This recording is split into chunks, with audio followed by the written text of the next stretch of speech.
ڈھیر سارے لوگ ہوتے ہیں، نام میرا ہی شاید آئے گا کہ مدرسہ انہوں نے بنایا، مسجد انہوں نے بنائی، میرا ہی نام آئے گا اگر کہیں میں بناؤں گا، لیکن زمین دینے والے کا بھی ایک کردار ہوتا ہے، اس میں نقشہ نویس کا بھی ایک کردار ہوتا ہے، اس میں ایک اینٹ خرچ کرنے والے کا بھی کردار ہوتا ہے۔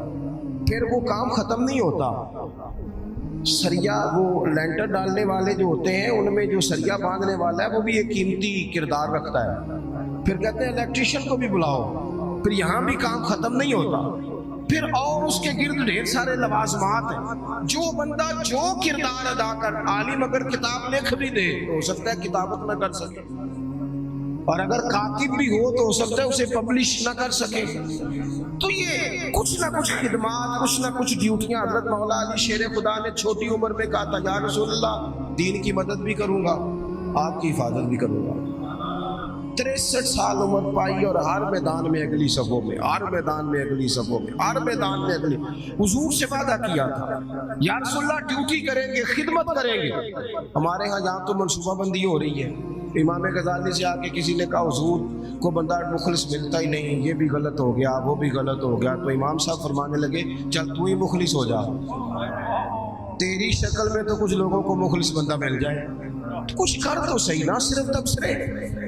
حضرت مولا کائنات نے عمر مبارک ساری دین کی خدمت میں لگائی، تو جب 63 سال کی عمر میں خنجر لگانا تو لوگ تو کہتے ہیں نا میرے پتر کا دھیان رکھنا اور میرے بچوں کا خیال کرنا اور فلانی ڈیوٹی کرنا، تو جب خنجر لگا تو حضرت علی کیا کہہ رہے تھے؟ فرما رہے تھے مجھے کعبے کی رب کی قسم علی تو کامیاب ہو گیا ہے، یہ دیکھو پانی پرن سہیلیاں تے رنگا رنگ کھڑے تے پریا تھے اس کا جانی ہے نا جس کا توڑ چڑھے۔ فرمایا دیکھو میں نے کوئی ارادہ کیا تھا، آج میں کامیاب ہوا۔ باتیں زیادہ نہیں کرنی، بس ختم کرتا ہوں۔ جب یوں نظریاتی زندگی ہوتی ہے نا، نظریاتی، پھر بندہ تھوڑی سی تکلیف بھی سہ لیتا ہے۔ کوئی کام کر رہا ہے نا بندہ، صحیح بخاری میں حدیث ہے، ایک خاتون نے آ کے عرض کیا تھا یا رسول اللہ صلی اللہ علیہ وسلم مجھے مرگی کا مرض ہے، بڑی تکلیف میں ہوں۔ اللہ کے محبوب علیہ السلام سب کے لیے دعا کرتے، بلکہ حضور تو دستے شفا پھرتے تو اللہ کرم فرما دیتا، لیکن نبی پاک صلی اللہ علیہ وسلم کی خدمت میں عرض کی یا رسول اللہ صلی اللہ علیہ وسلم مرگی ہے۔ تو آج حضور نے انوکھی بات کی، وہ پیچھے صاحبزادہ بشیر صاحب تشریف لائیں، آگے تشریف لے آئیں۔ نبی پاک صلی اللہ علیہ وسلم نے نا جی آج نظریہ سمجھایا، توجہ ہے آپ دوستوں کی میری بات پر۔ حضور فرمانے لگے اگر تو کہے تو میں دعا کرتا ہوں اللہ شفا دے دے گا، اور اگر تو کرے صبر۔ معنی کیا ہے؟ مرگی کے ساتھ ہی گزارا کرے، اگر کرے صبر تو پھر میرا وعدہ ہے رب جنت عطا کرے گا۔ سبحان اللہ۔ ویسے ہم پیر صاحب کے پاس، سید صاحب کے پاس، بزرگوں کے پاس جائیں، پیر صاحب ہمیں کہیں کہ گوڑا ٹھیک کرانا ہے درد کہ یہاں جنت چاہیے، ساڈا کی جواب ہے اے گوڑے دا کچھ کرو نا جی، یہ سون نہیں دینا، یہی جواب ہے نا۔ لیکن نظریاتی لوگ نظریاتی ہوتے ہیں۔ نبی پاک صلی اللہ علیہ وسلم نے فرمایا کہ تو بتا، اگر تو کہے تو دعا کرتا ہوں اللہ شفا دے دے گا، اور اگر صبر کرے تو پھر تیرے لیے جنت ہے۔ اس خاتون نے ایک منٹ نہیں لگایا سوچنے پہ، یہ نظریاتی لوگ ہوتے ہیں۔ عرض کی یا رسول اللہ آپ دعا کر دیں رب مجھے جنت ہی عطا کرے۔ سبحان اللہ۔ کیا مطلب کہ میں گزارا کر لوں گی مرگی کے ساتھ، صبر کر لوں، مجھے اللہ جنت دے۔ حضور نے دعا کر دی۔ خاتون عرض کرنے لگی حضور جب مرگی ہوتی ہے تو جسم سے کپڑا ہٹ جاتا ہے، حیا آتی ہے، خاتون ہوں، عورت ہوں، تکلیف محسوس کرتی ہے۔ محبوب نے دعا کر دی۔ صحابہ کہتے ہیں جتنی بھی مرگی ہوتی تھی اس کے کپڑے نہیں جسم سے ہٹتے تھے، جتنی مرضی بھی ہو کپڑا قائم رہتا تھا۔ دیر تک وہ بوڑھی اماں زندہ رہیں۔ خواتین ایک دوسرے سے کہا کرتی تھی کسی نے جنتی دیکھنی ہے تو اس بی بی کو دیکھو، اسے دنیا میں حضور نے جنت کی بشارت دی۔ سبحان اللہ۔ نظریہ ہوتا ہے، نظریہ۔ ویسے آنا جانا، تصویریں بنانا، گھومنا پھرنا، پلاننگ کرنا چلتا رہتا ہے، لیکن جو نظریاتی لوگ ہوتے ہیں انہیں ذرا تھکاوٹ بھی تھوڑی ہوتی ہے، نظریے کے لیے کام کر رہے ہیں نا۔ وہ بھاگتے ہیں، ان کا بھاگنا انہیں تھکاتا نہیں۔ جب آپ نظریاتی ہیں تو صبح قیامت میں نظریاتی اور غیر نظریاتی لوگوں کا نتیجہ کیا ہے؟ یوم نحشر المتقین الی الرحمن وفدا۔ اللہ فرماتے ہیں یہ جو متقی ہوں گے نا، انہیں رب کی بارگاہ میں پیش کیا جائے گا قیامت میں، پر مہمان بنا کے پیش کیا جائے گا۔ ان کا میزبان رب ہوگا، چونکہ انہوں نے زندگی تقوی میں گزاری، محتاط وقت گزارا۔ وَنُسُوقُ الْمُجْرِمِينَ إِلَىٰ جَهَنَّمَ وِرْدًا، اور یہ جو مجرم ہیں، انہوں نے جرم کیے، من پسند زندگی گزاری، فرمایا انہیں پیاسے ہانک کے دوزخ میں پھینک دیا جائے، پیاسے ہانکے جائیں گے جہنم کی طرف۔ اپنی زندگی میں کچھ ارادہ کریں، دیکھیں دھوپ چھاؤں آئے گی۔ وہ ہمارے یہاں کچھ لوگ کہتے ہیں دکھی بڑے ہیں جی، ہنسے کیسے؟ تو میں کہا کرتا ہوں کہ اتنی تکلیفیں کسی کو نہیں آئیں جتنی حضور کو آئی ہیں۔ پر آپ فرمان پڑھیں، حضرت حارث بن عبداللہ کہتے ہیں میں نے تو مدینے والے محبوب کو جب بھی دیکھا مسکراتے دیکھا ہے۔ سارے کام 7 سال چلتے ہیں، لیکن اپنی زندگی میں کوئی مقصد ہونا۔ یہ جن بزرگوں کے ہم آراس میں آتے ہیں نا، انہوں نے کوئی مقصد حیات بنایا۔ یہ مت سمجھنا کہ ساری زندگی پھولوں پہ گزری، یہ عرس وغیرہ یہ سارے کام بعد میں ہوتے ہیں، ورنہ ڈھیر سارے صوفیاء ایسے ہیں جنہوں نے روڑے کھا کے وقت گزارا، بڑے ٹھیک ٹھاک روڑے کھائے، بڑی تکلیفیں برداشت کی، اور ان کی اگر آپ تاریخ پڑھیں گے تو بڑا کچھ ان کے ساتھ کیا گیا، بڑے معاملات ہوئے۔ ایسا نہیں یہ شہادت گاہ الفت میں قدم رکھنا لوگ آسان سمجھتے ہیں مسلمان ہونا، یہ بڑا مشکل کام ہے، اس سے ہو کے گزرنا پڑتا ہے۔ لیکن ڈیوٹی کریں، کوئی کام کریں، کچھ اپنے ذمے لیں۔ یہ جو ہم وقت گزار رہے ہیں نا جی، آپ یہاں کوئی بیٹھے کہتے ٹائم پاس کر رہا ہوں، تو میں کہتا ہوں اتنا ٹائم کہاں سے آیا جو آپ کو پاس کرنا پڑا؟ بہت سارے لوگ کہتے ہیں جی میں بور ہو رہا ہوں، تو میں کہتا ہوں یار بور ہونے کا ٹائم بھی تو ہونا چاہیے نا بندے کے پاس۔ آپ کے پاس ٹائم زیادہ ہے اس لیے بور ہو رہے ہیں، ہمیں تو ٹائم ہی نہیں ملتا بور ہونے کا۔ تو جب کوئی کام کرنا ہے آپ نے، جب آگے بڑھنا ہے، کچھ مقاصد حسنہ حاصل کرنا ہے، کچھ امور خیر سر انجام دینے، زندگی میں ان کو طے کریں اور ان پر کام شروع کر دیں۔ دھوپ بھی آئے گی، چھاؤں بھی آئے گی، سکھ بھی آئیں گے، دکھ بھی آئیں گے، لیکن قافلہ رواں دواں رہنا چاہیے۔